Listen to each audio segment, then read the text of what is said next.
Bien, chicos, regresamos, por favor, ¿ok? En Ciudadanía vamos a seguir avanzando en nuestro contenido y el siguiente tema que nosotros vamos a trabajar es acerca de los procesos históricos que alumbran la democracia moderna, ¿no? Es decir, cómo la democracia se ha ido dando en diferentes etapas de sociedades antiguas y sobre todo, pues, dónde tuvo su punto de origen, ¿no? Es decir, en la antigua polis griega. ¿Me ayuda, por favor, la señorita Dolores en la lectura, por favor? Ya, Licen, permítame un ratito. Ya. En la polis griega es el intento de ordenar la forma de vida de sus tribus primitivas.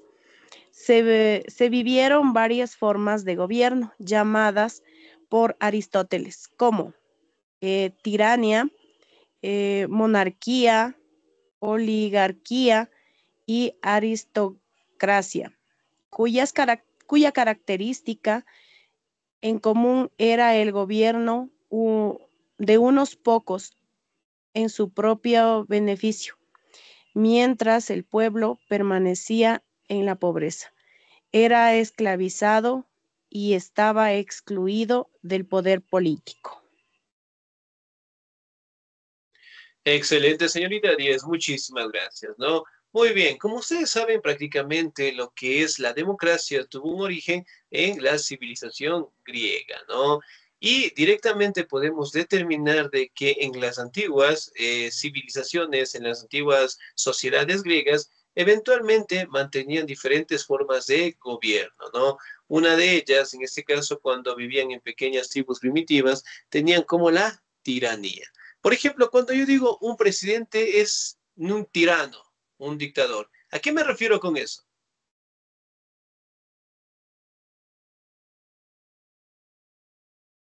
Que quiere monopolizar todo. Ya puede ser, muy bien. ¿Qué más? ¿Qué más es una persona tirana? Autoritario, profesor. Muy bien, Manipulador a la excelente. vez. Que no Sí, oye al es pueblo, sino aquella quiere persona ejercer que obviamente, sus propios Que quiere hacer un conocimientos. cambio total, se puede decir.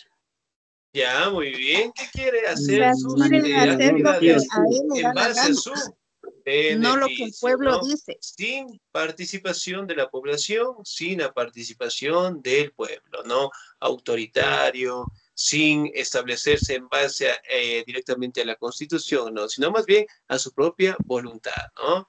Entonces, las diferentes formas como se manejaban y dichas por el mismo Aristóteles se mantenían, ¿no? Como la monarquía, los monarcas, las clases sociales altas, y que obviamente buscaban obtener un beneficio propio, ¿no? A costillas directamente de la población, de la pobreza, de la esclavitud, de los prisioneros de guerra, y que obviamente ellos eran excluidos del poder, ¿no? Solamente la élite y las clases sociales altas podían determinar las diferentes formas de gobierno, pero obviamente la población en general y peor los esclavos no podían participar, ¿no? Y eso directamente eran sometidos a una forma de gobierno bastante difícil. Ahora, vamos a verificar cómo fueron dándose los cambios en la polis en el siglo VII antes de Cristo, ¿no? Me ayuda, por favor, en la lectura el señor o la señorita. Me ayuda, por favor, el señor Aidan Paul.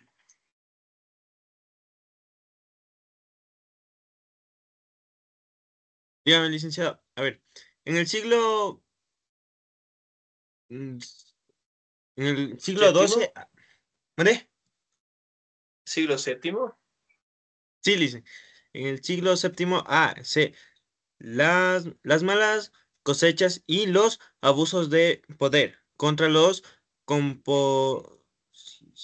composiciones provocaron un gran desacate social. Eran épocas de fuertes clas- clasificos en el año 620 a- antes de Cristo. En el legislador Dragón, sí, sí, sí, estoy bien. Redactó un consejo de ley diferentes a las divinas para que se organizaciones de la vida de la sociedad. Las principales leyes humanas existen, aunque muy drásticas, lo cual provoca un aumento de descontento popular. Excelente, muy bien, 10, muchísimas gracias. Ahora, si bien es cierto, en el siglo séptimo, en este caso, tuvieron pues diferentes crisis, malas cosechas, aquí también podemos determinar diferentes conflictos, ¿no? Y justamente en el año 620, el legislador Dracón eventualmente crearon lo que son normativas, ¿no? En donde establecían que la clase élite tenían que ser consideradas pues de origen divino, que ellos directamente gozaban de todos los derechos, de todos los beneficios, de todas las oportunidades dentro de la sociedad y que obviamente daba paso solamente a que ellos tuvieran el control de todos esos territorios, ¿no?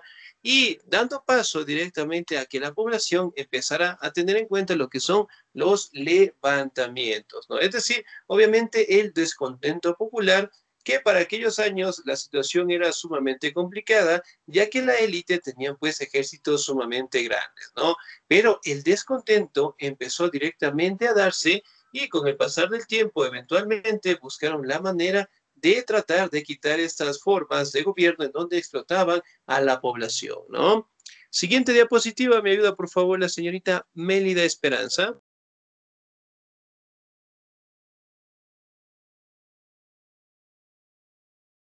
Salón, entre los años 593 y 594 antes de Cristo, propuso una forma de gobierno que propugnaba el interés común. Siendo gobernante, derogó algunas leyes draconianas y creó unas nuevas que reducían el poder de la nobleza. Además, reestructuró las instituciones políticas, dando una mayor participación al pueblo.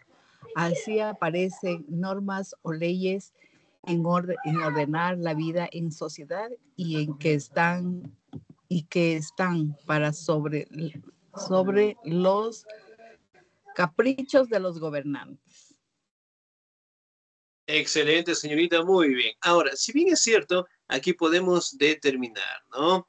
Que Solón, si un legislador de igual manera, propuso que la forma de gobierno sea un poquito más participativa, en este caso con la población en general, ¿no? Derogó, es decir, eliminó las leyes que su antecesor lo había colocado y eventualmente trató de establecer normativas en donde el poder de la nobleza quedara pues disminuida, ¿no?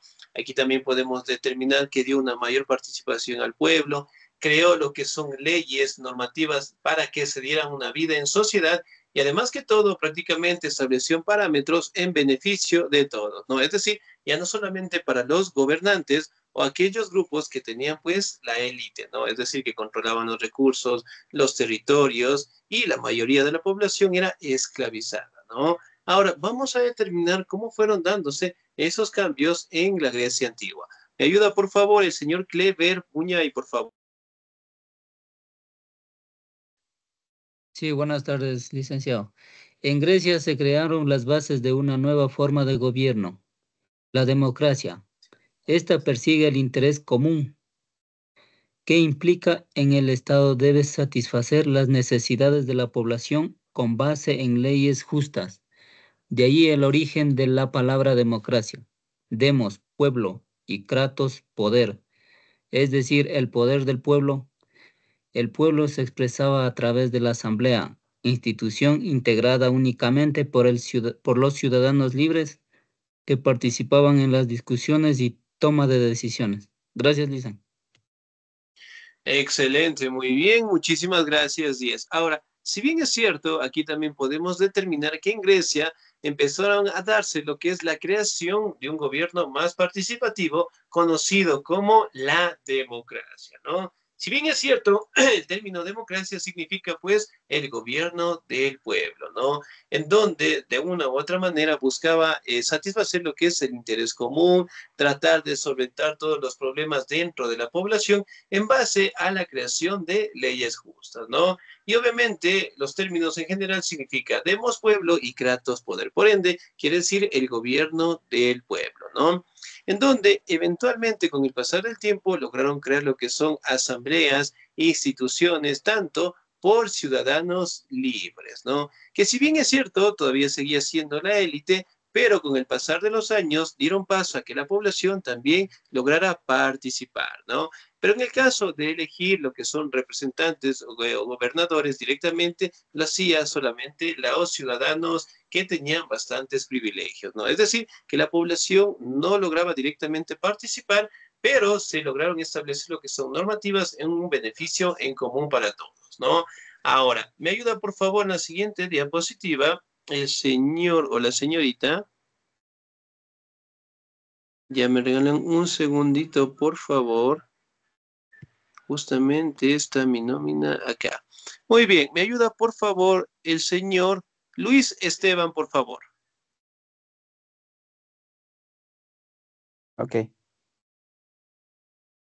En Grecia estaban excluidas las mujeres, además de extranjeros y personas esclavizadas, a pesar de ser estos últimos quienes soportaban las actividades económicas de la sociedad.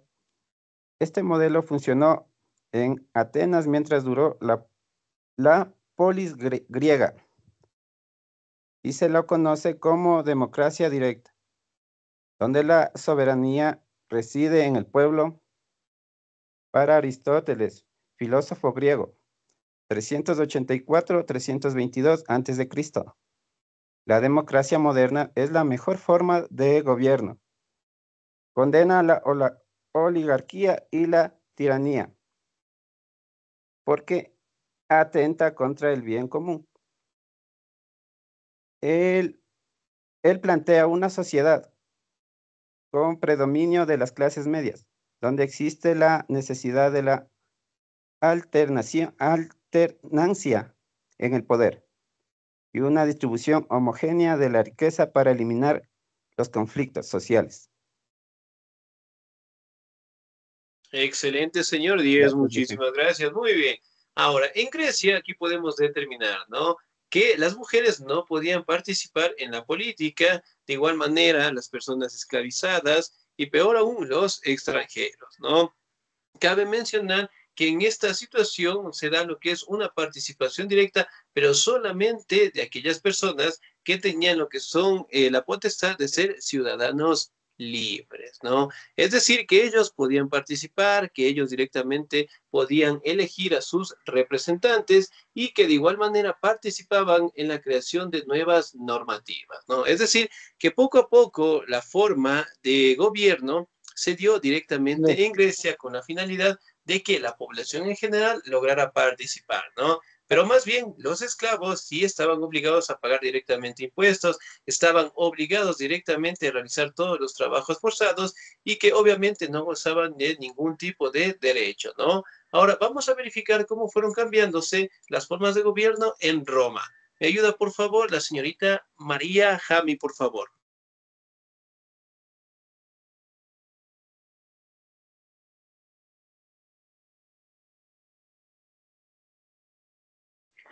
Señorita María Piedad Jami, ¿no estamos? Sí, un ratito ya, ahorita. Por favor. Ya. En la Roma la democracia tuvo expresión en la república, la democracia de la sociedad. Comenzó con el ejército que necesitaban con gran número de ciudadanos. Luego la pugna entre la plebe y los patricios,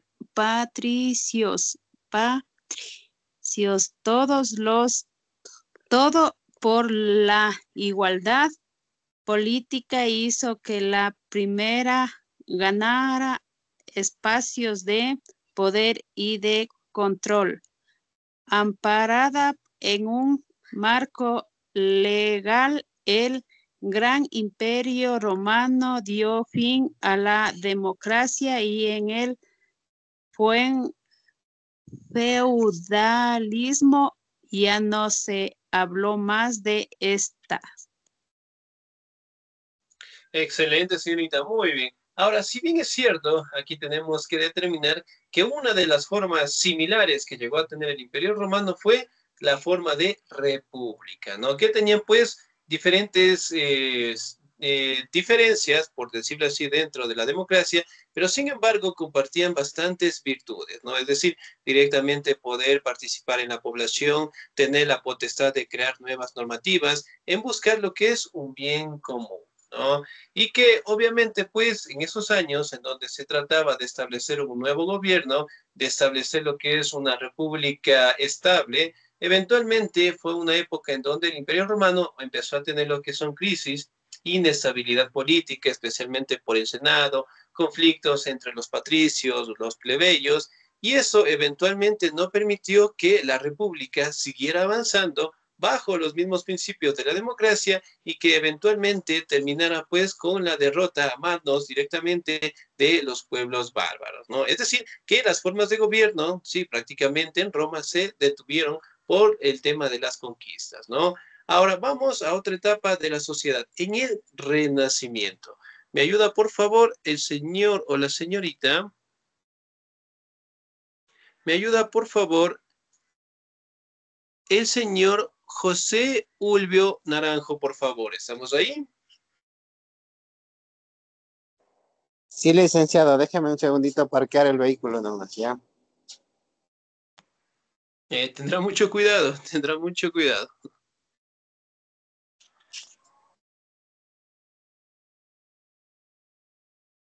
Ya, listo, licenciado. No sé si ahí me escucha. Sí, sí, le escuchamos. En el Renacimiento, surgido entre los siglos XIV al siglo XVI, en Europa occidental recuerda a Grecia y a Roma y retoma a nivel político las formas de gobierno democráticas para dar fin a las monoquimias feudales de la Revolución Francesa en 1989, promulga el siguiente de las asambleas populares con máxima autoridad de gobierno con la integración de las representantes del pueblo electos mediante el voto popular. Surge así la democracia representativa. Excelente, señor 10, muchísimas gracias. Muy bien. Ahora, el Renacimiento como tal, dentro de los siglos XIV y XVI, se logra establecer, ¿no? Dentro de las cosmovisiones políticas de las antiguas civilizaciones, hablando de Grecia y de Roma en general, ¿no? Se empezaron a tomar diferentes formas de gobierno en base directamente a estas grandes civilizaciones con la finalidad de reformar directamente la política, ¿no? Y eventualmente en la Revolución Francesa de 1789 se dieron pues las primeras expresiones de la democracia, creando directamente lo que son asambleas populares, estableciendo la máxima autoridad en base a la elección popular y eventualmente esto se mantiene hasta el día de hoy, ¿no? Por ejemplo, aquí en el Ecuador, ¿cada qué tiempo elegimos a nuestros representantes? Cada 4 años. Cada 4 años. Muy Cada bien. 4 años. El voto, ¿a partir desde qué edad es obligatorio? 18 años. 18 años. A partir De de los 18 años en adelante. Muy bien. ¿En el voto participamos todos o no? Sí. Podemos participar todos. Ah, excelente, muy bien. Es decir, dentro de la democracia, el eje fundamental es la capacidad de elegir a nuestros representantes, ¿no? Obviamente, cuando vienen tiempos de elecciones, nosotros elegimos a la persona que más se acople a nuestros objetivos y procedemos pues a elegirlo mediante las votaciones en general, ¿no? Es decir, elegimos directamente a la persona y obviamente, pues, mediante los votos, mediante la participación de todos, elegimos a las autoridades, ¿no? Que hasta el día de hoy sigue siendo, pues, una de las formas de gobierno más estables que tenemos en el mundo, con la finalidad de que todos podamos participar, ¿sí? Bien, chicos, ¿alguna duda, alguna inquietud hasta ahí, por favor? Licenciado, una pregunta. Dígame, por favor. No, el voto no es desde los 16 años. Desde los 16 años es opcional, los 18 es obligatorio. Desde los 16 es opcional, ¿no? Sí, y desde los 18 es obligatorio, ¿no? Excelente. Bien, nos